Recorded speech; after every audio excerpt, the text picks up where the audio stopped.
À l'Assemblée nationale, la règle du 9 mètres est loin d'être respectée. Constatez, plusieurs députés, ministres et membres du personnel politique fument à quelques mètres de la porte d'entrée des employés, et ce, malgré des avertissements répétés du secrétaire général de l'Assemblée nationale que vous voyez en ce moment. Si nous autres, on n'a pas le droit, pourquoi les autres auraient le droit?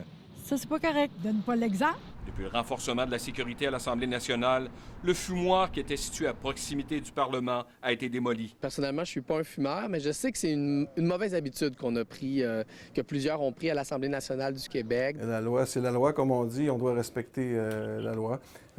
Mais peut-être que c'était pas assez évident, là, les endroits où on peut fumer. Pour respecter la réglementation, il faudrait que les députés et les employés marchent au moins jusqu'à la rue, l'autre côté de la guérite, pour se retrouver à 9 mètres de l'édifice. Vous le constatez, il y a de la signalisation près de l'accès des employés et devant l'Assemblée nationale pour indiquer les endroits où fumer. L'Assemblée nationale, là, c'est sous la responsabilité du président de l'Assemblée.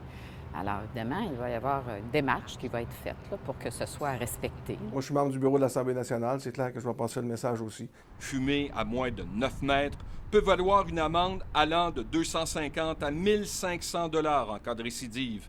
L'Assemblée nationale pourrait s'exposer pour avoir toléré une personne qui fume à une amende salée de 500 à 25 000 $ en cas de récidive. Dans la basse ville de Québec, au cégep de Limoilou, on a pris les grands moyens pour délimiter la zone de 9 mètres. Affichage abondant, lignes rouges sur le trottoir, même de la signalisation a été peinte sur le sol. Je dépose l'extrait d'une pétition adressée Le à député de l'Assemblée Tachereau, au nom de signataire, dénonçait en Chambre qu'on banalise le fait de jeter son mégot de cigarette, un produit toxique pour l'environnement. de mettre de l'avant des initiatives pour contrer la pollution par les mégots de cigarettes. Je pense que le petit rappel est salutaire. Le mieux, ce serait que personne fume, mais il y aura toujours des fumeurs. C'est pas bon pour la santé, mais c'est sûr qu'il faut respecter la loi. Alain Laforêt, TVA Nouvelle, Québec.